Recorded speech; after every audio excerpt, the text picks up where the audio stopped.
The poem reads, "It's okay to be different, unique you."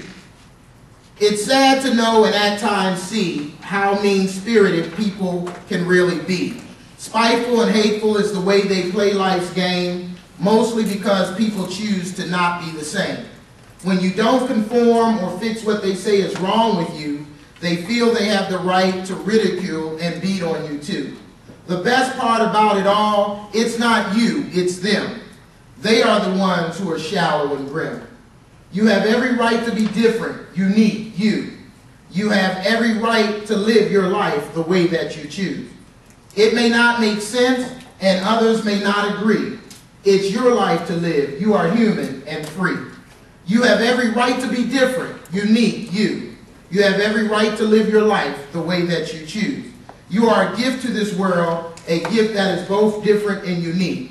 You are a gift to this world, so don't you dare look at yourself as weird, broken, weak, or free. Hold true to yourself. Your life has value so true.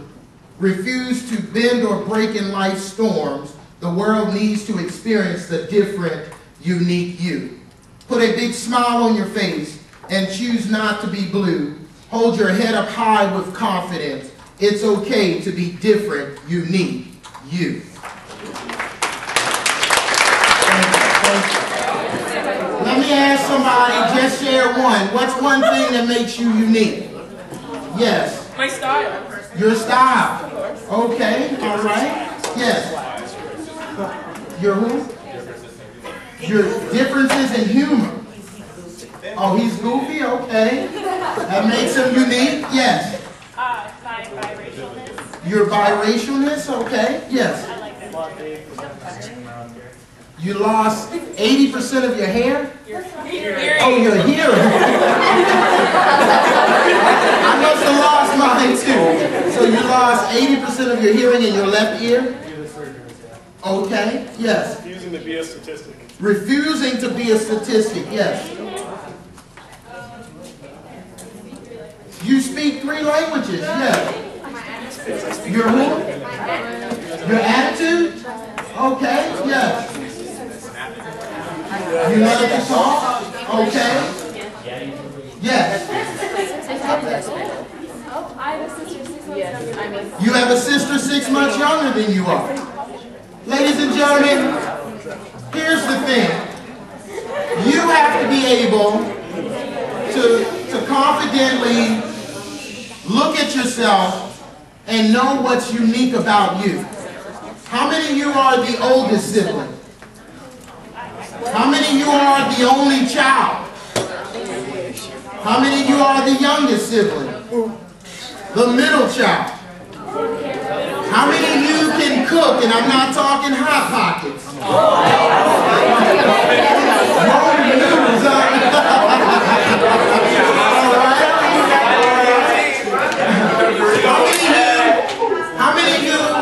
How many of you here actually work jobs after school? Wow. All right. Okay. How many of you are the first grandchild? Huh? It's a tie. You have a twin? Oh, okay. Okay. All right. And how many of you are actually from another country and you came to the United States? Okay. These are things that make you different. These are things that make you unique. When someone asks you what makes you different, what makes you unique, you shouldn't be reserved to let people know what are those qualities, what are those traits about you. I mean, you can even look at your ethnicity. You know, you have people who are African American, you have people who are Asian, you have people who are Jewish, you have people who are Italian, you have people who are mixed. All of these things are what make you unique. All of these things. And like the gentleman said there, with losing 80% of your hearing, you know, losing your hearing, that gives him a slight disability. You know, there are people who wear glasses. I went to a diversity conference one time and they said everybody with brown eyes on one side of the room, everybody with blue eyes on the other side of the room. And while people were being divided, they were asking, why were we being divided? You know, but that was just a type of exercise and presentation that the presenter wanted people to experience.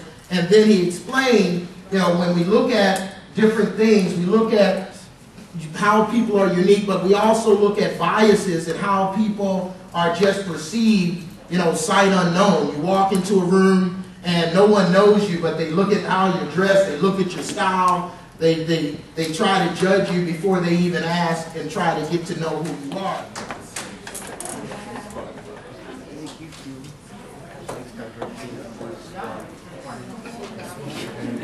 Now let me ask someone, what do you think, what's one thing you feel that makes diversity cool?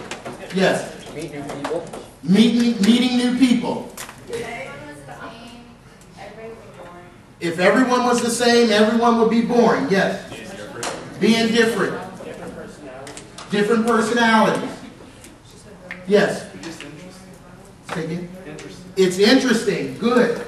Someone from over this way. What makes diversity cool? See things in different points of view. See things in different points of view. Yes. Hearing the different accents that people have. Yes. Yes. All of those things are things that make diversity cool. If you pay attention and you look around your school campus, your community, your neighborhoods, rec centers, or what have you, these are things that actually make diversity cool. The next thing is individuality. Individuality. Diversity magnifies individuality. It lets you see how people are able to create and define who they are. And you only have to write just the top part, not the whole thing, just the top part. All right. The concept of diversity encompasses acceptance and respect. That's what individuality all ties into. It means understanding that each individual is unique and recognizing our individual differences. So it all starts from the concept of diversity encompasses acceptance and respect. When you see someone's different, you see someone's individuality, you're accepting that and you're respecting that. You're not trying to force them to conform to what you feel their style or image should be. The V stands for voice. When you see diversity on television and you see diversity even on your school campus and other places in the community, you look at it and everything has a voice. Everything is trying to communicate to you what, you know, how you think, how you should feel, but it can be positive in sharing with you how diversity can really empower each and every one. So diversity includes not only ways of being, but ways of hearing and listening. Not only ways of being, but ways of hearing and listening.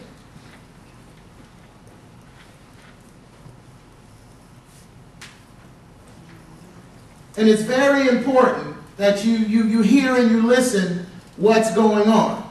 Because there are things going on in your community, there's things going on in society that you should be aware of, especially when it comes to political decisions, when it comes to decisions impacting education. You should be listening. You should be hearing what's going on because it's impacting you. And sometimes you may have cultural groups and all where you have people from a civil rights perspective trying to get positive things to help people in your community, and you should be listening. You should be hearing it. You shouldn't be like I was when my daughter came to me in elementary school and she asked me, "Daddy, what's sex?" And I felt that if she was old enough to ask the question, she deserved an honest answer. So I sat her down, I told her all about the birds and the bees, where babies come from and everything. And then she said, "Daddy, say what? Are you serious?" And I said, "Yes, baby. Why did you ask me, Daddy, what's sex?" She said, "Because Grandma told me to tell you that dinner would be ready in just a couple of seconds."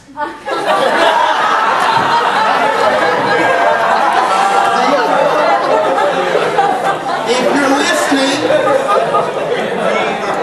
you heard the mistake.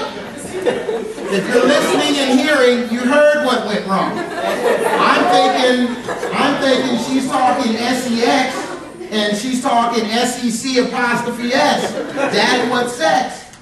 So I had to get back my daddy cool points. And I said, baby, whatever you do, don't go tell grandma. And she said, how much? I said, here's $1. She said, how much? I said, here's $5. She said, how much? I said, here's $10. She took my $10, ran up the stairs and said, Grandma, guess what Daddy just did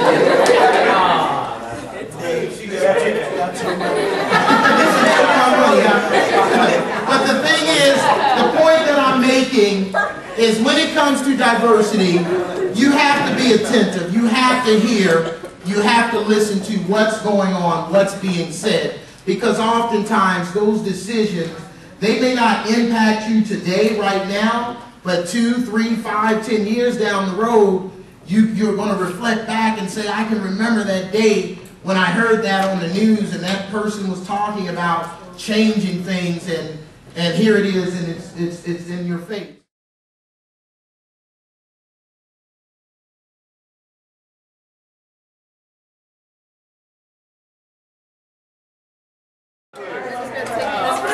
Okay, ladies and gentlemen, the first group is up to present their project. All right, who's the spokesperson? Okay. All right, so we did an ice cream cone, and the cone represents like community and the world. And inside of the ice cream cone represents the diversity. And then the ice cream just has different things that would kind of make up the different parts of diversity, like gender and race, personality.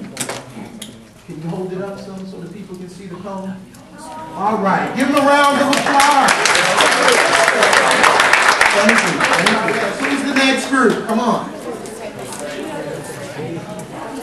Who's the spokesperson? You're the spokesperson? Thank you.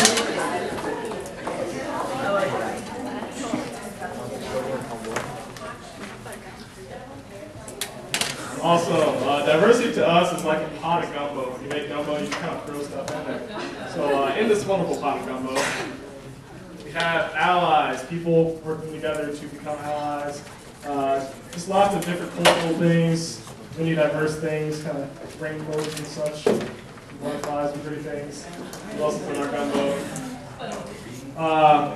How diversity isn't just something that's here, it's a worldwide thing.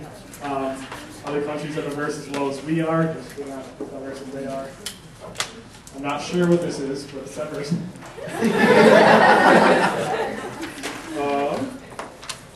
And then also diverse dress. Diversity isn't just in personalities as well as in culture. And when we talk about diversity, we want to focus on culture, but as well as clothing and food, and really understand the culture. All right. Give them a round of applause.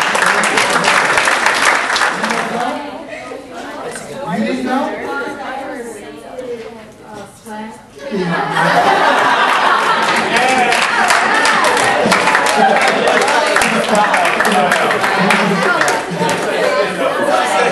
Okay, ladies and gentlemen, the last thing I want to encourage you all to do is, when it comes to diversity, embrace it, share it, celebrate it, and make it cool. It's been a treat and a pleasure and experience beyond measure.